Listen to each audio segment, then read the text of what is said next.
হচ্ছে আমি পাকিস্তানে রয়েছি, কারণ পাকিস্তানে অবস্থিত হিংলাজ মাতার যে মন্দির রয়েছে সেইটা থিম করেছেন দক্ষিণ বেদিয়াপাড়া দুর্গোৎসব কমিটি, যা দুর্গাপূজা আয়োজকরা। এখানে দেখতে পাচ্ছ যে পুরো মণ্ডপ কিন্তু রয়েছে পাহাড়ের মধ্যে, অর্থাৎ এটা কিন্তু বালির পাহাড়। সেই বালির পাহাড় যেটা পাকিস্তানে যেরকম রয়েছে হিংলাজ মন্দিরে, সেই আরোহ তুলে ধরা হয়েছে। প্রচুর মানুষ ইতিমধ্যে পঞ্চমী সন্ধ্যা, প্রচুর মানুষ আসতে শুরু করেছে। প্রথমে একটুখানি দেখতে, দাদা কেমন লাগলো? মণ্ডপ কেমন হয়েছে? খুব দারুণ হয়েছে। এখানে আসেন প্রত্যেক বছর? হ্যাঁ একদম। তুমি দেখতে পাচ্ছ যেখানে যারা আছেন। দিদি ভাই কেমন দেখলেন? ভালো, আমাদের পাড়ার পুজো খুবই ভালো, খুব ভালো লাগছে। মন্দির সুন্দর হয়েছে এখানে। একদম। এখানে দেখতে পাচ্ছ প্রচুর মানুষ কিন্তু আসছেন। দাদা কি আপনারা কি থিম করেছেন যদি জানান আমাদের?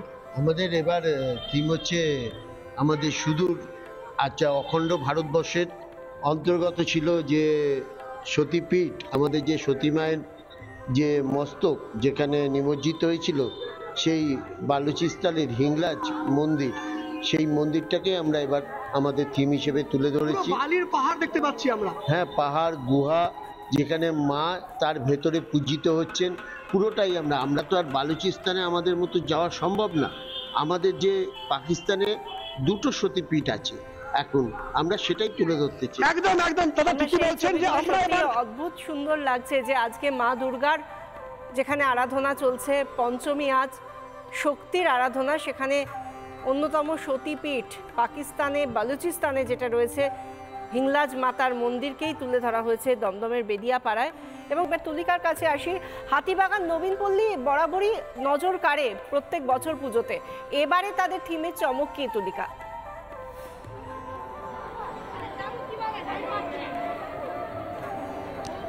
দেখো, এবছরের থিমে চমক হচ্ছে এই হাতিবাগান নবীনপল্লীতে আমাদের দেশ আমাদের দুর্গা। যে সময় 1942 সালে দেশ স্বাধীন হওয়ার আগে যেরকমভাবে মেয়েরা, হাজার হাজার নারীরা কারাবরণ করেছিলেন, তাদের জেল হয়েছিল, তাদের মৃত্যুবরণ করতে হয়েছিল, তারাই মূলত দুর্গা। সে কারণেই আজকের বা এবছরের থিম হিসেবে হাতিবাগান নবীনপল্লী বেছে নিয়েছে আমাদের দেশ আমাদের দুর্গা। এবং এই দুর্গাকে দেখার জন্যই কাতারে কাতারে মানুষ আজকে ভিড় করেছেন। তার কারণ ঘড়ির কাছেই এই মুহূর্তে সন্ধ্যে 7টা। ঘড়ির সময় যতই এগোচ্ছে ততই দেখা যাচ্ছে যে এই হাতিবাগান নবীনপল্লীতে ভিড় ততই কিন্তু বাড়ছে। এবং কিছু কথা বলার চেষ্টা করব, প্রত্যেক বছরই কি আসা হয়? হ্যাঁ, আসা হয়। কেমন লাগছে আজকে? এখনো পর্যন্ত দেখে উঠতে পারিনি। দেখতে পাচ্ছ প্রতি বছরই কিন্তু সবার সঙ্গে কথা বলো, সেই সঙ্গে একটু মণ্ডপটাও দেখাও আমাদের, আমরা একটু প্রতিমাও দেখার স্বাদটা মেটাই। যারা আমরা বেরোতে পারছি না তুলিকা, তারা এখান থেকেই যাতে মণ্ডপ এবং প্রতিমা দেখার সুযোগ পায়, সেই সুযোগটা যদি একটু তোমার সঙ্গে যিনি ভিডিও জার্নালিস্ট আছে তিনি করে দেন, এবং সেই সঙ্গে তুমি যদি বাকিদের সঙ্গে কথা বলো।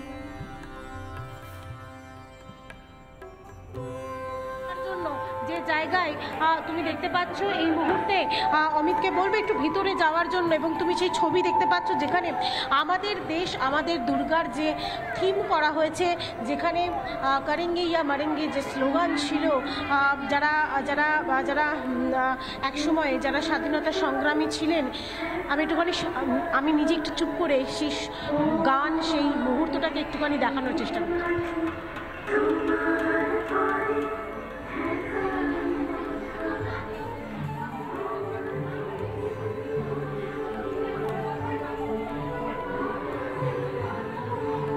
হাতিবাগান নবীনপল্লীর পুজো দেখছি আমরা, আমাদের এক একটা জায়গা থেকে এক একটা ছবি উঠে আসছে, এবং সেই সঙ্গে নতুন ভাবনা, নতুন থিমের চমক।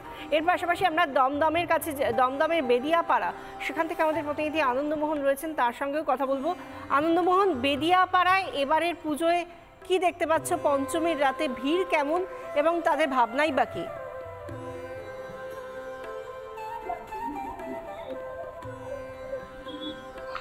একেবারে বিশাখা তোমায় বলে দিয়েছে। আমি মনে নানা ধরনের কন্টেন্ট দেখার জন্য লাইক করুন, শেয়ার করুন আমাদের ফেসবুক পেজ, সাবস্ক্রাইব করুন আমাদের ইউটিউব চ্যানেল। পাশাপাশি অন্যান্য ব্রেকিং নিউজের জন্য অবশ্যই চোখ রাখুন রিপাবলিক বাংলায়।